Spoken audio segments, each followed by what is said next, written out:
Здравейте, приятели! Днес ще ми дойде да направим един специален ритуал с зелен ароматна свещ, който ще снеме нашите финансови блокажи, а също така ще донесе финансово благополучие и ако имаме негатив върху финансовите си положения, то ще се обере. Ако желаете, сложете на пауза и се пригответе съдче с захар. Ето, значи това е сигнал, че ще бъде благополучен на този ритуал. Една съдче с захар, вътре няколко монетки, които после поставяйки пред екрана, ще си ги носите като талисман. Използвала съм захар, защото тя също има кристална структура, но има и свойство да привлича. Така че хем ще вземем негатива, хем ще привлечем и финансово благополучие. Моля висшите сили да ни позволят да проведем този ритуал и да ни благословят. Ритуал се провежда без вреда за мен и всичките, които ни слушат. Когато кажете си името, споменавате своето име. Не е случайно тази свещ съм оставила в целофанената опаковка и дори с печата, защото това е опаковка, която символизира блокажа на нашите финанси и сега, горейки със свеща, ще сгори и самата стяга, самата опаковка, която ни ограничава финансите.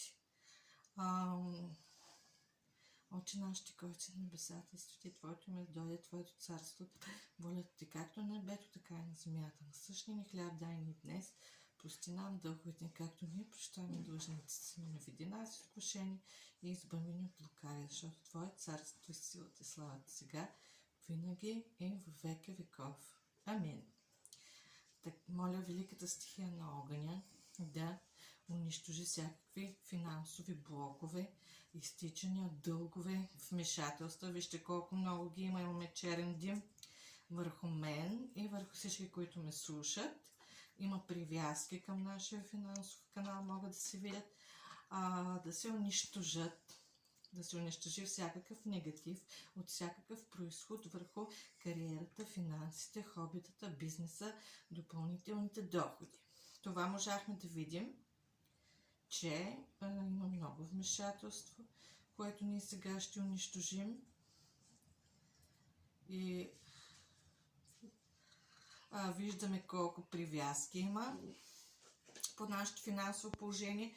Може да забележите, ако камерата се приближи, нека да се приближи малко, че имаме зелена свещ, имаме бяла помощна свещ, долу се стича една чернилка.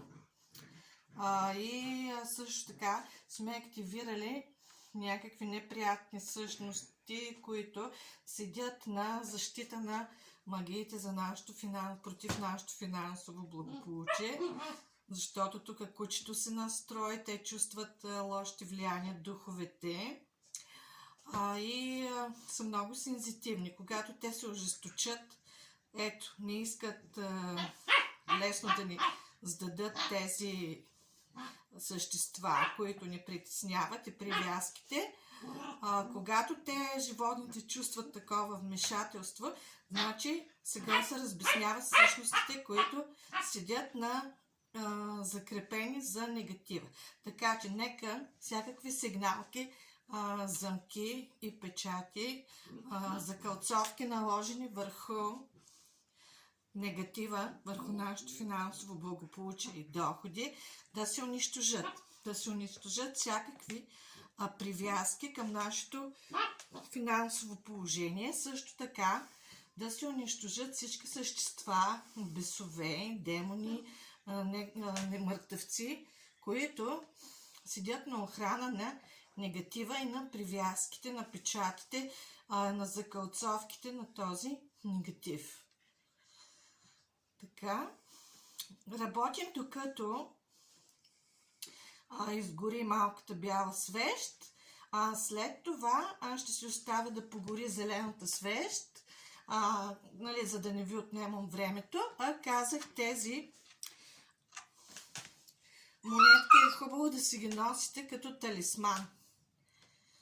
Вижте за какво става въпрос. Значи, това, което пада, е сиво, никъде нямаме сиво тук. Беше черно, сега почва да се прочиства към по-светло. Значи работим, вече димът не е черен.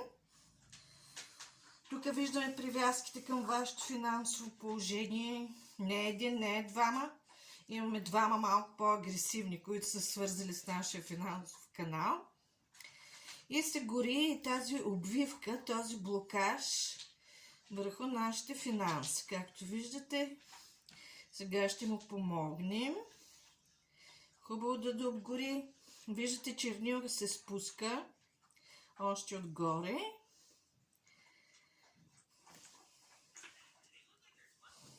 Така, 3 дни не трябва да даваме нищо от къщи. Ако ви помолят за пари, за някакви продукти, нищо не се дава. Ето капките, които отстрани текат, също са черни. Това са негативните привязки, които се опитват да ни сковават още и трудно искат да... Вижте какво става отстрани. Трудно искат да ни пуснат. Има много негатив от конкуренция в работа, конкуренция в бизнес, също така завист от приятели, като не са се ограничавали само до уроки и завист, а са били и при магиосник практик, за което говори по-тъмната лента тук, докато по-светлите, които също причиняват отток на енергия от финансите, това са завист и злоба много силна. Всичко това ще изгори, понеже ще стане малко по-бавно. Ще се ограничим с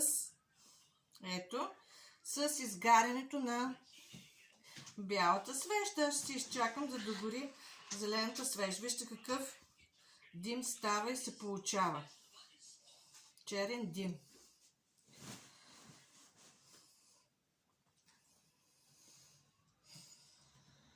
И надявам се, докато се топи, вече тази чернилка, какво началото, какво беше, сега се покрива от все по-бяло, докато се топи, да става все по-бяло и по-бяло положението върху захарта. Почвам да се оправя. Но димът е все още черен. Така че предполагам, че най-голямата привязка, която се образува тук, както при миналия ритуал, като се откъсне, тогава ще се махне и черния дим, който виждаме.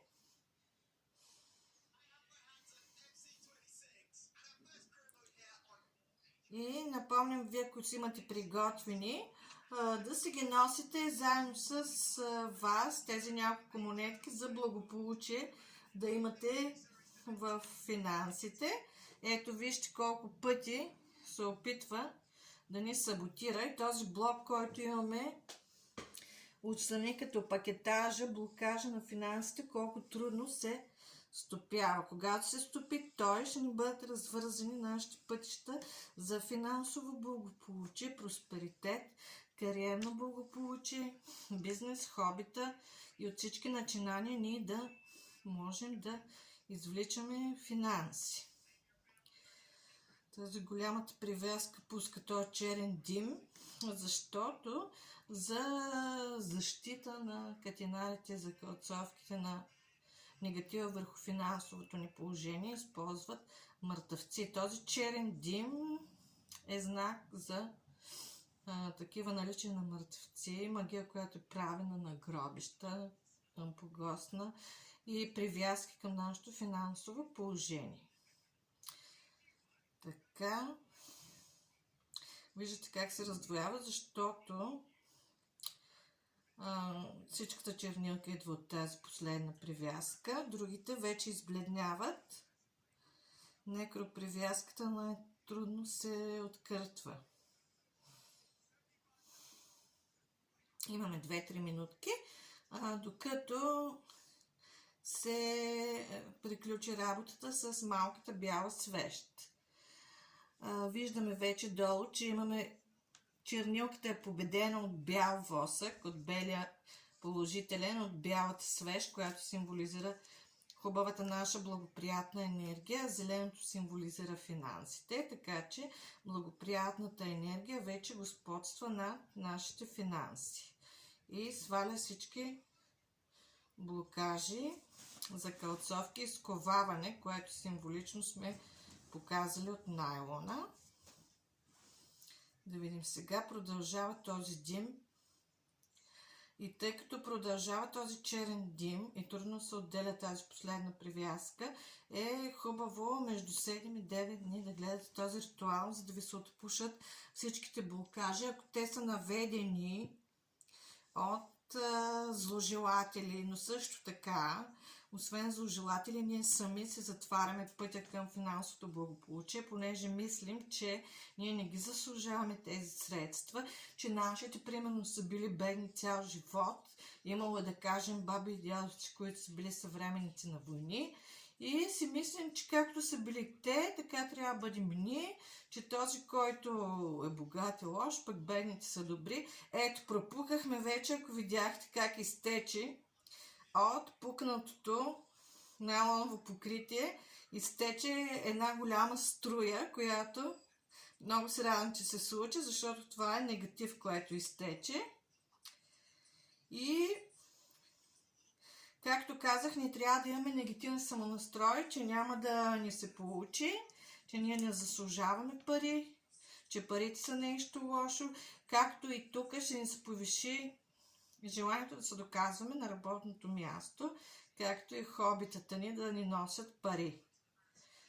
Така, обхващаме от всякъде. И след малко това, тази привязка, която имаме, тя ще се отрони, от която идва черното, но много негатив имате по отношение на финансите. Умишлена професионална работа се извършва с оглед да направи ущърб да причини ущърб на вашите финанси. Така, ако не се отрони, след малко ще запечатам с червения восък, да никога повече да не се връщат нашите финансови неудачи, защото продължава черния дим, така че казахме, ето от тази страна малко ще мине, между 7 и 9 дни да се изгледа. И после може да си пробвате и късмета на тото, на някакъв вид лотария, защото ще ви бъдат отворени от много места финансовите постъпления. И това не иска изобщо да ни оставя, така че ще трябва да го запечатаме. Но основното става разпробиване на канала. Разпробива се финансовия канал с една струя, която изтече могъщо, което е, че ви са се отворили вече финансовите пътища. Така, пускам и запечатвам негативната привязка и всички негативни привязки върху вашата работа, върху вашия труд. Всички негативни влияния върху сферата на финансите, кариерата, бизнеса и хобитата се запечатват.